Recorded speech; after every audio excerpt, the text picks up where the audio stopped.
Hey, good morning. Thank you to what I call Late and Disorganized. It's a podcast that I started a while ago, and I'm going to put in the bottom there, the description, I guess, a link to the podcast so you can get a better idea of who I am.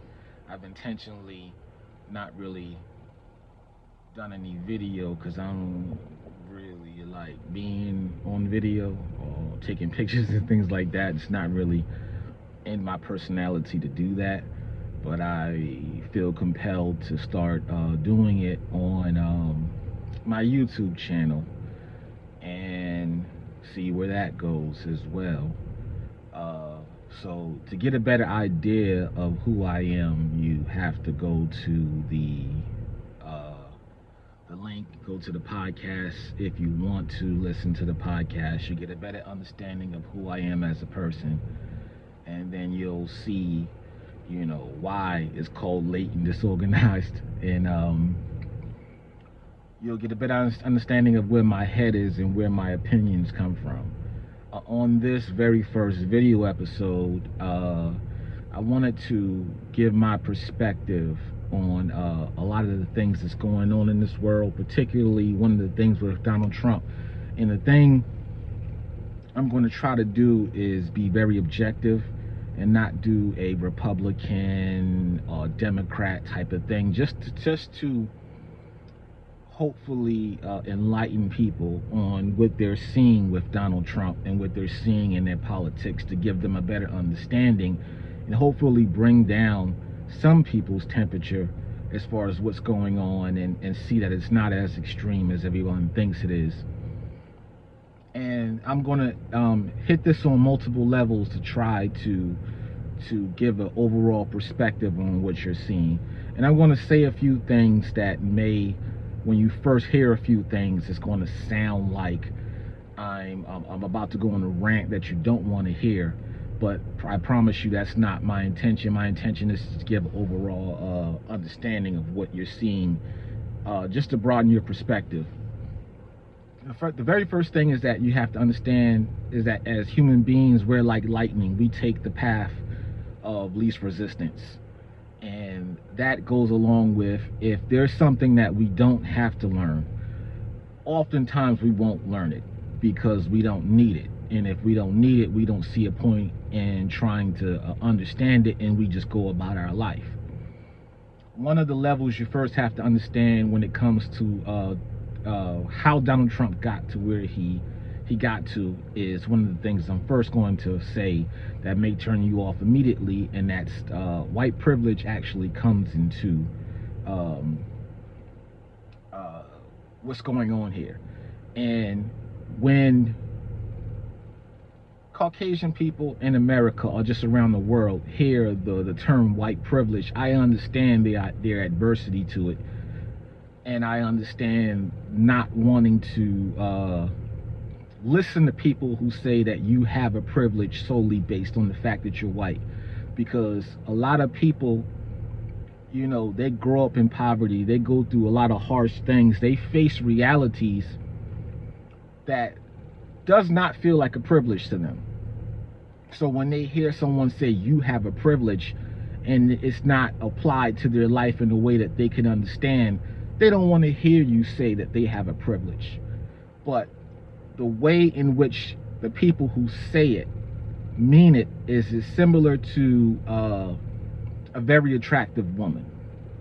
Very attractive women, if they've been attractive from the time that they were young, they have experienced a reality that has been absent some of the elements of a non-attractive person. They've been given a lot of leeway. They've been afforded a lot of things without really having to work to get them, to an extent, because people have, it's a thing in human nature that people want to help, people want to be around attractive people, people want to be in the good graces of attractive people, so they're more willing to come off of what they have in resources if that entails being closer to the attractive person. Now, when it comes to someone who's not as attractive, they don't experience that reality. So that reality doesn't really exist to them. If they want to get certain things, they have to learn to get those things. Like a woman who's moderately attractive, people will say that, you know, women who are moderately attractive are more interesting, and women who are extremely attractive are more often than not boring. And it's like, they're that way, the women who are boring, they're that way because they never really had to develop a personality to get what they wanted, because everyone kind of just, you know, gave it to them. Where a woman who isn't as actively sought by men has the time to develop her personality, develop her likes, because she fills her life with things that aren't involved in men courting her and things of that nature. She'll develop hobbies and things like that, and then she'll find in her life that her hobbies and her interests put her in positions that allow her to be around people long enough for them to see her as a well-rounded person. And that personality and that aspect allowed them to see what's attractive about her. So because that has positive results, she will lean more into discovering herself, or being more well-rounded, being more interesting. She doesn't really she has to, in order for her to get the most out of life, she has to accept where she is in society and then grow from that point. So that also comes into play when you're a person of color in America. At some point you realize that there is a stereotype, there's a floor that you have to go beyond in order to get where you want to go. Because especially as a person, as a black person, you're not given the benefit of doubt when it comes to your intelligence. You have to prove that you're intelligent. You're not given the benefit of doubt that you're not a violent person. You have to prove that you're not a violent person. You're not given the benefit of doubt that you're a hard worker. You have to prove that you're a hard worker. And then even as you prove it, people will still not believe, and it takes a longer time for them to believe these positive things about you. And through that, it makes you stronger, because it instills it even harder due to the duration of times you have to repetitively do these things. So as you come up in life, because you have to go through more, you have a broader perspective and you can see things broader. So when you meet a person, because of everything you went through, you understand that person at a deeper level. There are certain things that you won't take at face value. You have to have it proven to you, because that's been your route. Now, because America is majority white, and because of society and the way things are kind of done as far as movies and entertainment, white people to a certain extent are afforded the benefit of the doubt. A white person more often than not has to prove that they're unintelligent. They have to prove that they're violent. They have to prove the negative things before people will believe them, and then they will get a more of a chance to redeem themselves before people flat out say that that person is a bad person. And that, in this society, is where the privilege lies. Is you're given the benefit of the doubt in a way that doors stay open to you longer, and doors stay closed less in length because of the color of your skin. And that's something that you will not actually be mindful of if you've never dealt with the opposite. And it's not a privilege in which you're going to experience it like all doors will be open to you, and it's not a privilege that you'll necessarily feel.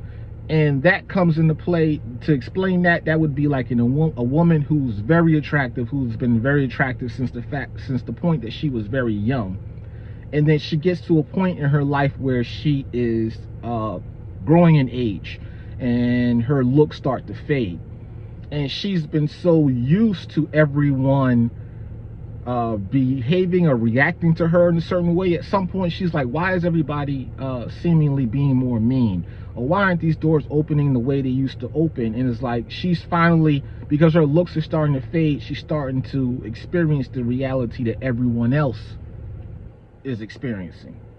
And then that's at that point, if the bells don't go off, that, oh, I have been privileged to a certain extent because of my looks. If she's able to accept that at that point, she realized, oh, now it's time for me to grow beyond people just behaving to me a certain way because of the way that I look. That's just to understand.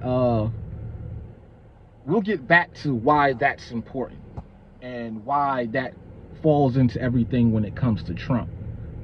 Now, the other thing you have to realize, I'm going to use me as an example. I grew up in the hood, and in the hood, without the internet and without a view of the world as a whole, I thought the way that I was growing up was the way everyone was growing up. So when I went to schools, and these schools were concrete floors, cinder block walls, and red brick buildings, I thought that all schools looked like that. And through my entire childhood, that's been the norm. And growing up in the hood, there is a certain aggressiveness and a certain attitude that the majority of people have. And I thought that that was the norm. So as I got older and I expanded my perspective and I met a lot of people, I found that my perspective and the way that I grew up was not normal. But it has afforded me a certain comfort level in certain places. So right now, the career that I have, I go to criminal institutions and I do work there. And oftentimes when I'm there, I'm not assisted by the staff, or I'm not really generally protected by the staff. My lips look so dry. I'm not generally protected by the staff. So I have to have a certain level of comfort in being surrounded by inmates in order to be able to be at ease and do my job. Now, surprisingly, I have that comfort. And the way that I gain that comfort is that a lot of the facilities, as far as prisons, remind me of school. A lot of the energy, as far as with the inmates, remind me of the energy in which I came up in. So I'm at ease to a certain extent because it's very familiar. Where I've seen individuals come to these places to do other work, and they're just wide-eyed. You can see the fear in their face. And the thing about inmates in prisons is that the energy is such a way that intimidation is strong, and they just naturally. It's like when dogs walk up to each other and sniff each other's butts and things like that. It's just things that dogs do that they're not thinking, I'm just going to go up and sniff this dog's butt. It's just like a thing that they are doing because it's so intrinsically in the environment. So the inmates have a tendency, when they interact with you, is kind of a sizing you up to see how intimidated you are. And if they see that you're not really intimidated, they kind of just leave you alone. But if you do react in a way in which they can pick up from your energy that you are intimidated, they're going to find how far they can go with you and what you're willing to do to have them leave you alone. Now, I say all that to say that the environments that we are born into give us a certain comfort level to operate in those environments instinctually and intuitively and be at ease. So there's levels to every environment. Now, the environment that I came up in, I was never really in the streets. So I have a certain comfort level in the environment, but my comfort level doesn't rise as high as someone who would be a kingpin or whatnot. Now, that person, even coming from the same environment as me, has a way, a higher level of ease in operating in the environment that I came in, moving around an environment that I came up in, and getting a lot from the environment that I came up in. That is true at every level of life. So the floor of my level is higher than the ceiling of other people coming from different levels. So what makes me comfortable, or where I am comfortable at, takes an extreme amount of energy for someone else to be comfortable at.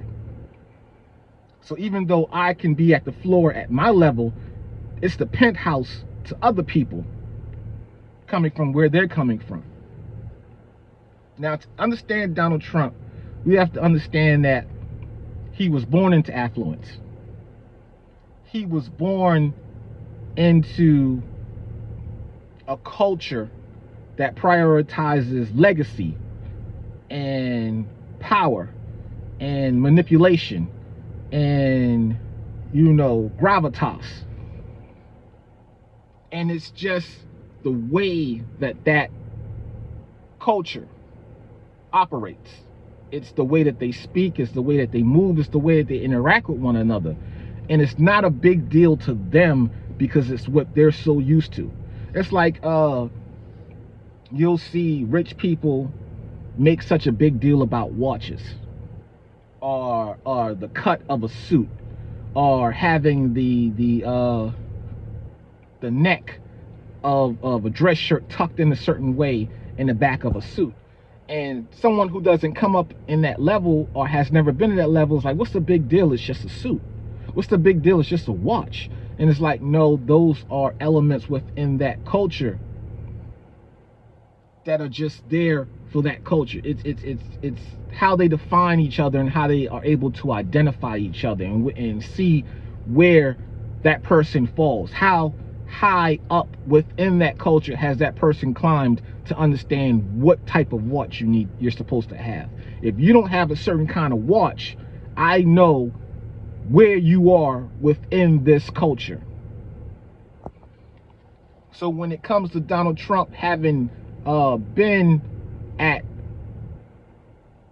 the floor level, that would be the penthouse to a lot of us, he's very comfortable in that environment. He knows how to manage that environment. He knows how to pull from that environment, and he knows how to interact in that environment.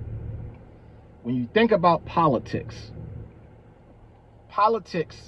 and politicians, the world that is Donald Trump's floor. He's a master at that level because that's the floor level in which he grew up in. He understands it. He knows how the media twists things because he's used the media to twist things. He knows how to manipulate people who don't have enough information because he's been involved in that. He knows how to move. He knows how to operate. You also have to realize, just like how I grew up in an environment that was a certain way, I don't know how to pump a pack. I don't know how to do a B&E. I can be around it and I can understand what's going on, but I don't have the knowledge on how to successfully do all of these things. And that's where it is with Donald Trump and politics, and why he's so good at the initial level of it, because it's his floor. Now, mind you, within the culture that he's in, he's not in the penthouse. He's not a very successful entrepreneur. He operates at the floor level of the culture that he came up in. And the funny thing about it is his floor level is our penthouse. So we can't really tell that he's not as successful as he presumes to be, or he appears to be, because we've never been at that level to see, oh, he doesn't really know too much. Oh, he hasn't really been too successful. Oh, he hasn't really strategized over a decade to bring something together. Because every time it's gotten to a point to where he has failed in a way. He's used the system that he's understand to file for bankruptcy or do things to maintain his level of wealth, but never grow his level of wealth. In which and the funny thing about it, and that's what he's doing right now with the presidency, he's using his presidency to grow his level of wealth. It's the first time he's been so successful in growing his level of wealth to a point it's not coming from a deficit. It's at his floor and is raising, where before he's been at his floor, and every time he's tried to raise it, it smacked him back down to the floor. But he's used his ability to influence people beneath him to broaden his name and his legacy to have everyone believe that he's more successful than he actually is. So what Donald Trump skillfully does is he understands where everyone isn't. And he understands that in his world and his culture that he grew up in, compassion and empathy are the weapons of a fool. Because if I understand that there's a level that I can never go beneath, and there is consequences that I can never face, I can get into deals with you. I can get into fights with you. And because you had to fight to get to my floor, I know that that fight created integrity in you. That fight created empathy in you. And that fight created compassion in you. And all I have to do is set up instances and set up things in which I'll take a hard line. A hard line that will cause such destruction or such a problem that you'll give in before I do, because your compassion, your integrity, and your empathy will kick in.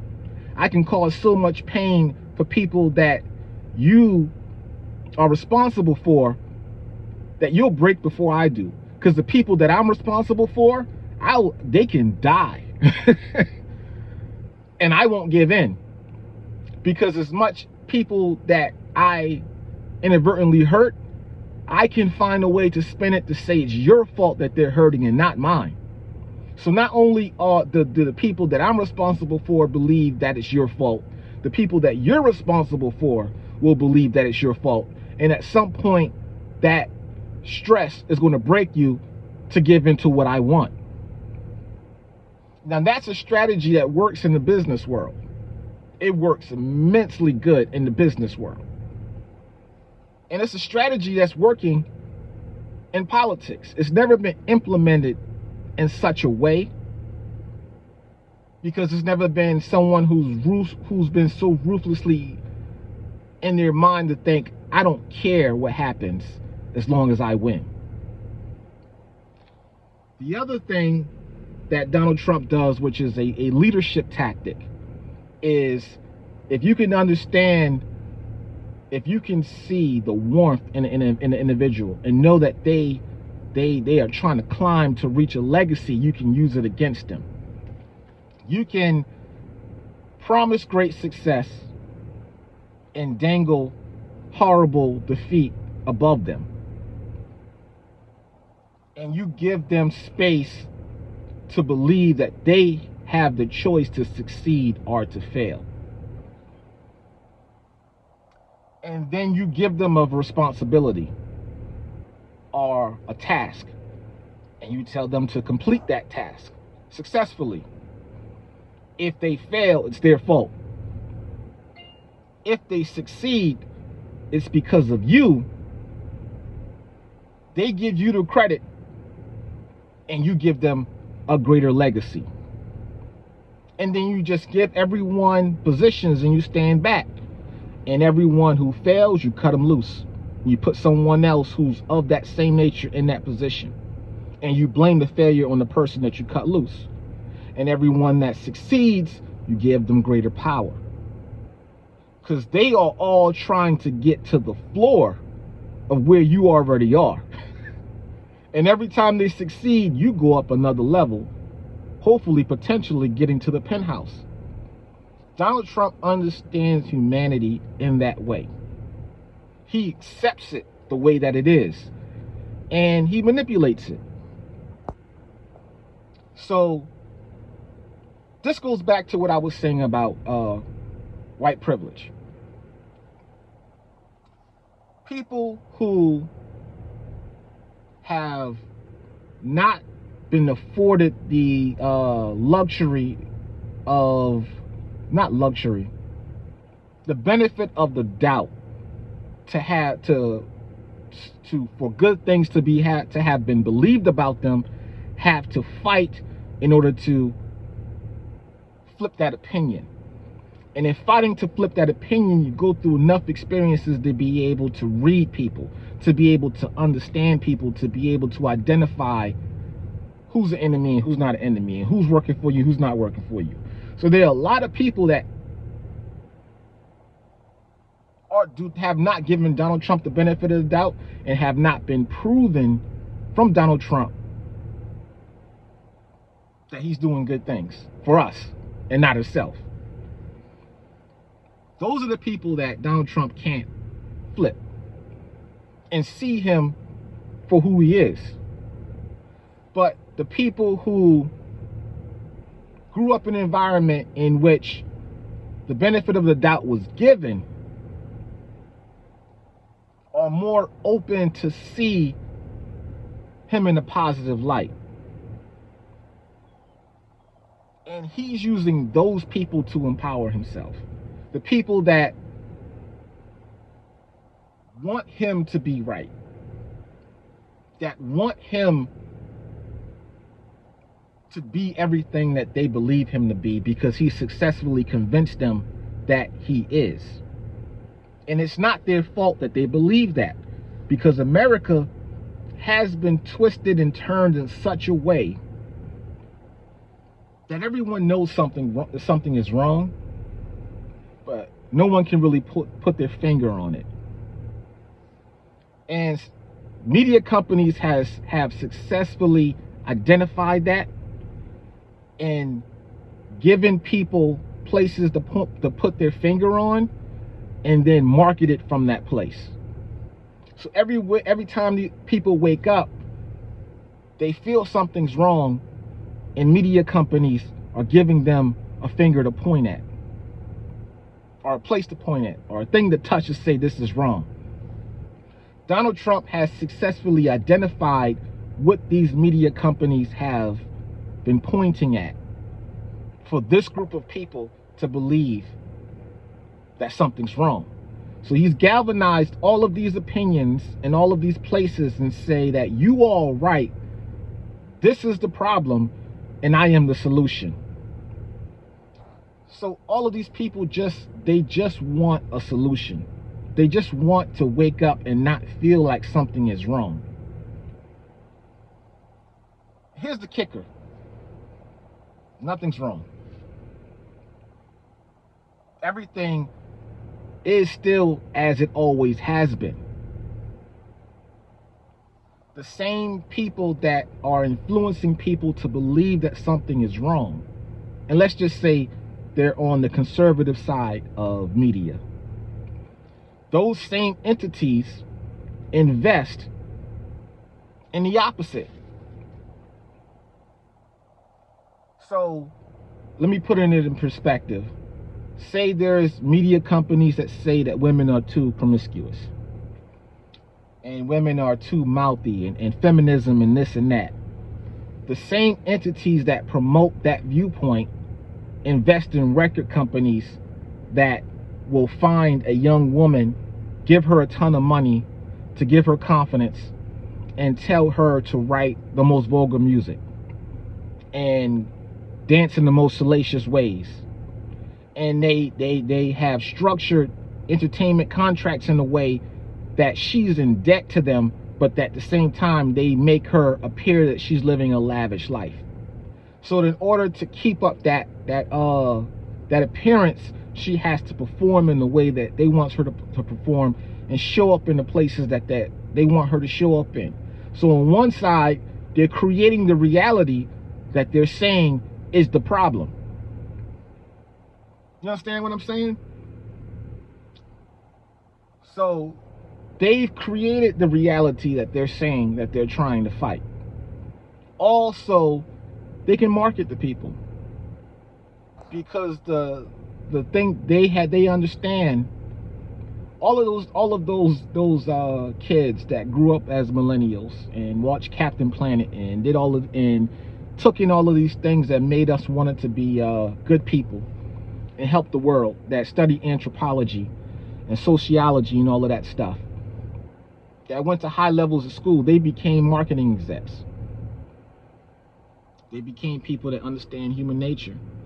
And these companies, they pay people a lot of money to understand how they can tick you off and how they can use that energy that you feel to market to you.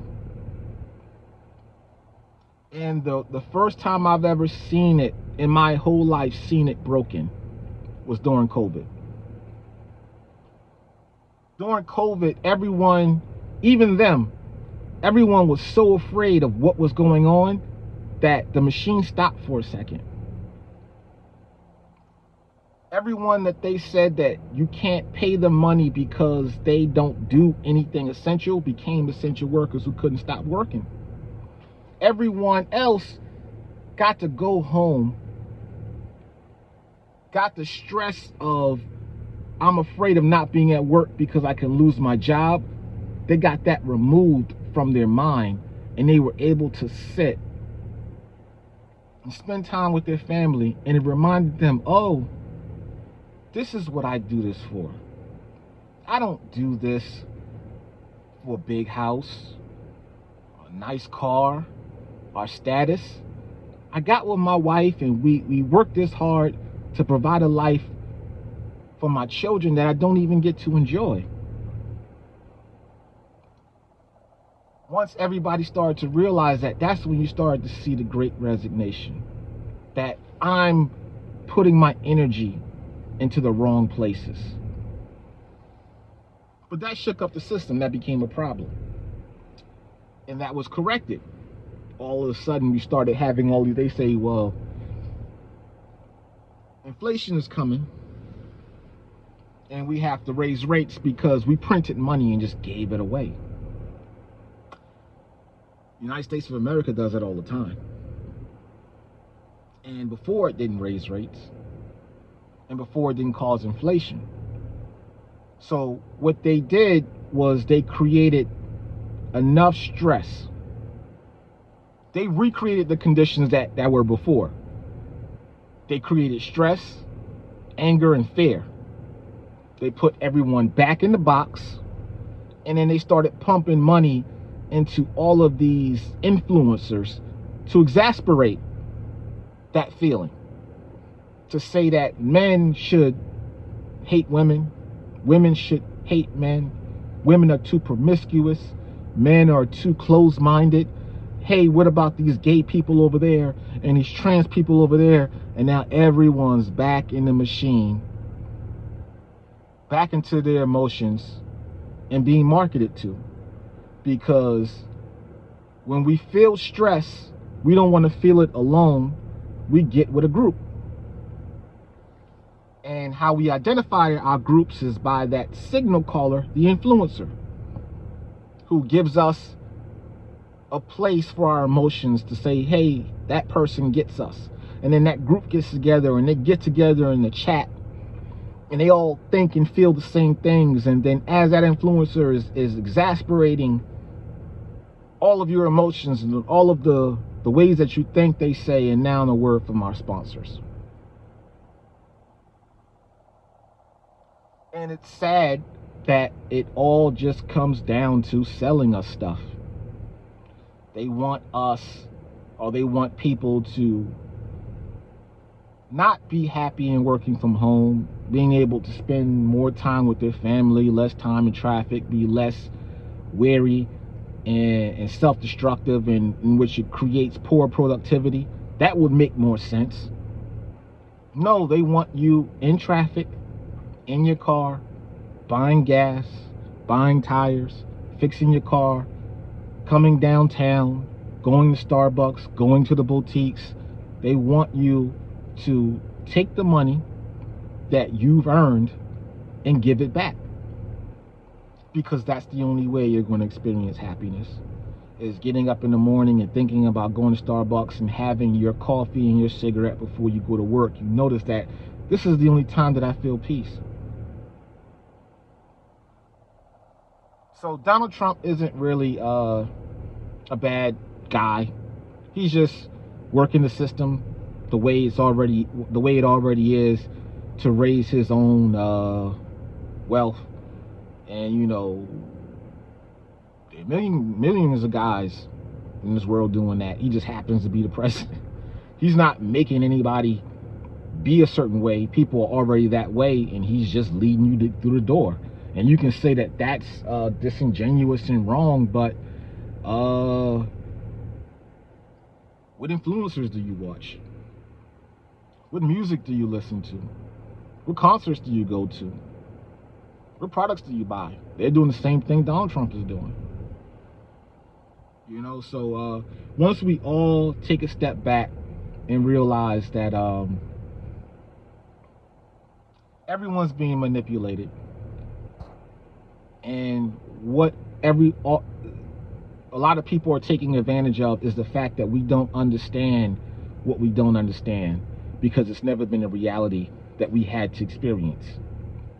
And human beings are like lightning. We follow the path of least resistance. So if we don't have to understand something, we won't. And the only way that everything's going to get to a point to where it's better is if everyone collectively decides to understand something they don't have to understand. I don't know if that's going to happen, but I know one thing: I'm not the smartest man in the world. And if I understand it, there have to be a lot of other people that understand it.